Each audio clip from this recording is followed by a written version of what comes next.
Hi, this is Mindy Schwartz from Carlsbad, California, and you're listening to Two Broads Talking Politics.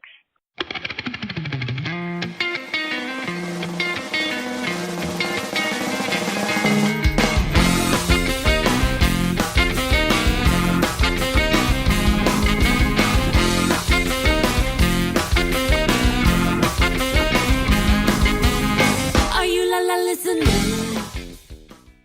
Hi, everyone. This is Kelly with Two Broads Talking Politics, and I am on in this episode with Brendan Csaposs, who is running for the East Baton Rouge Metro Council in District 8. Hi, Brendan. Hey. How are you doing today? I'm doing pretty well. Just got in from a long day of canvassing and supporting some of my volunteers that are out in the field. Excellent. So let's start with just some background. Tell me a little bit about yourself and why you've decided to run for the Metro Council. So I have been in public education for the last 10 years. This is my 10th year that I'm in right now. I moved to Baton Rouge in 2009 after college to teach. And I spent 4 years in the classroom here and in New Orleans teaching special education before I moved into school leadership. And this year, I helped open a brand new school that we just started here in Baton Rouge. And my focus has always been on education. But, a few years ago, I started getting a little bit more involved in politics, mostly through, attending school board meetings and working with community organizers around local issues in education. But through some of that work, because I was doing full-time organizing a couple of years ago, I also started getting more involved with things that were happening in other parts of local politics. So that's when I really first started going to Metro Council meetings. And the thing that really struck me, because, in 2016, we had a lot of big things happen here in Baton Rouge. We had the Great Flood that happened, which, flooded a lot of the homes on this side of town. And we also had the Alton Sterling shooting, which of course made national news. And so, those were big, weighty things that were landing at the feet of these folks that were sitting on the Metro Council. And, there are also issues that affected the students and families that I worked with.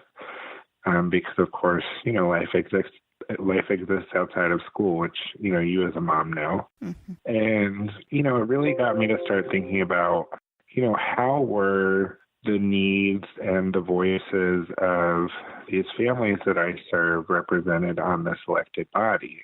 And what I found was that, in a lot of cases they weren't. The issues that they spent hours and hours bickering back and forth about up there really didn't match up with the issues that, affected my students and whether or not, they had a stable home life to go home to, or whether they had everything they needed to be successful and come to school and be successful. Because, of course, for students that don't have all of the other things that they need in life, school becomes just another obstacle rather than a place for them to really grow. So I started thinking about how I could affect some change in that way. And of course, through it all, I've been involved with organizing and that type of stuff. But when the seat came open, I really started thinking about, well, what if rather than having to organize and exert pressure from the outside, I could actually get a seat at the table and help to bring those issues to light, as somebody with a seat at the table. So that was what really influenced me to go ahead and actually just run for the seat. And this is a special election, right? So there's not going to be a whole lot on the ballot. Is this the only thing on the ballot? Yep, this is the only thing. It's the only thing on the ballot. So the only thing on the ballot, and it's a Saturday election. Seems like turnout might be sort of the driving thing to think about then.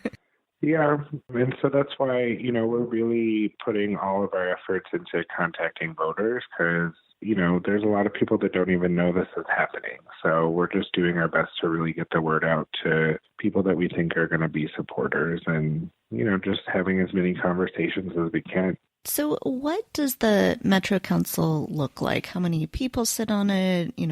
How many people does each council person represent? So the Metro Council has 12 districts, and that kind of sets up an interesting conundrum because there is no tie-breaking mechanism for the council, and there's an even number of seats. And, for the last, definitely since I came to Baton Rouge, the kind of established norm has been that we have 7 Republicans and 5 Democrats.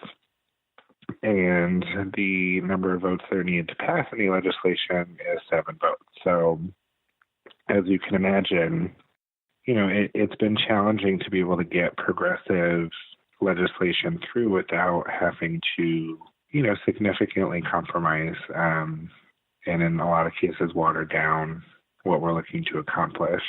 Each Metro Council member represents about 35,000 people because the way that our government is structured, this council is essentially a combination of what in other places would be a city council and a county board of supervisors, for instance. We have a unified city and parish, which is what we call county government. So the 12 districts are spread out across the entire parish, which is why each person represents, like I said, about 35,000 people. So that's a lot of people to get out and tell about the election. You mentioned that you'd been out canvassing. Have you been canvassing a lot? What does that look like? Oh, yeah. Of course, as a principal, I have what in many ways is a full-time plus job rather than a regular 9 to 5. But basically any hour that I am not at school working, if it's light outside, I'm out talking to voters. So that's been the primary focus of my time over, the last few weeks since I qualified at the end of January, and that will be my focus for the next 2 weeks until Election Day. And what are you hearing from people as you're talking to them? What are the kinds of issues that they're concerned with? Are they even aware that there is a Metro Council? And and what are they hoping to see from you when you're elected? Well, I think interestingly enough, we selected this platform that we're running on. I selected this platform that I'm running on because I wanted to make sure that I was capturing a variety of issues that I've noticed in conversations with people in the city. And so, we have 2 more what I would call economic issues, and then 2 more what I would call social issues. So, we're purposefully engaging folks around issues rather than making this about party or about any one person, because issues are what drive people to make decisions. And so, every time that I talk to somebody on the door, I run through the 4 issues that we're running on, which are infrastructure, civil rights protections for LGBT folks, criminal justice reform, and small business investment. And I ask them, of these issues, which one is the most important to you as a voter? Are there other things that are important to you as well? And a lot of that's because, these are not, progressive issues are not necessarily something that a lot of voters get to talk about with their potential elected officials here in Baton Rouge. So I really wanted to be able to get in some data to show that these are issues that really matter to people in this part of town. Overwhelmingly, I think the biggest issue that's on people's minds is the infrastructure because, particularly when it comes to flood management, almost half of the homes in our district were flooded in 2016. And, people are, of course, concerned about the likelihood of that happening again because, nobody was expecting it when it happened, and there have not been, a wide variety of concrete improvements that have been made in our district since then to make sure that it doesn't happen again. So, people are worried about that. But, the social issues that we're talking to people about too, the civil rights protections for LGBT folks and, working to make sure that we're enforcing our laws, and especially like our drug laws, equally for all people, both black and white. Those are things that resonate with people too. And we've gotten really great feedback, on all of the 4 issues that we're running on with pretty much every person that we've talked to. So if you're elected, you would be the first openly LGBTQ person ever elected in East Baton Rouge Parish, which is kind of shocking. I mean, this is a rather large metro district, right? Yes. As you're talking to people, is that something that you're getting feedback on at all? By which I mean to say, like, are there people who are really excited about that? And are there any people that are giving you a hard time at all about that? I haven't run into anybody yet who has given me a hard time. Of course, who knows what they say after they close the door. But I'm not necessarily making it a central platform, in terms of what I'm talking to folks about on the door, because, like I said, like, issues are the things that people really want to see traction with. Sure. In government, and, the sexuality of the person that's representing them doesn't necessarily have a direct correlation to, their efficacy in that way. But, I think that, the people where it does come up, they're excited, and people are also kind of shocked because they're like, "Wait, what? What do you mean the first? Like, it's 2019. What do you mean?" And and then when I tell them, "Well, yes, like, I would be the first one here, but I would actually only be the second one in the state." So it's not just a Baton Rouge issue, but I think part of it too is that. Like the key word here is out, right?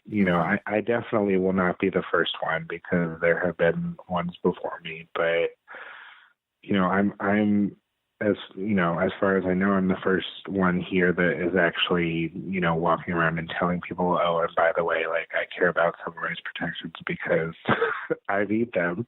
And so, I think in that sense, people understand. When you explain to people how you're personally impacted by the policy that you're supporting, then, they understand why it's important to you. And so, I'm excited to be able to start that conversation and, really let people know why that's an issue that personally matters to me and why it also matters to people that I care about. And I think that it's an exciting opportunity to, be able to be a voice for a community that up until now has not had that degree of representation of, directly having a seat at the table to make policies that affect us. I imagine it has to be so meaningful too for youth in the area to be able to see, if this is something that they've never seen before in elected representatives, to see you running, I would think has to be really meaningful. Yeah, I mean, I, for the last few years, have been mentoring high school seniors as they're working on applying to college and, going through the college admission process. I actually just met with my mentee Friday night because we're working on some financial aid applications and scholarships. And, there's been a lot of young people that I worked with through that. And then, of course, also, in the context of education that, for LGBT youth here, there just there's not a lot of visible examples of people that are out, just living their best lives and also being out. And so a lot of those kids that I mentor and, a lot of the kids that I worked with when I was teaching high school, for them, the best option when they graduated was to get out of town because, it was like, I don't see a place for me here.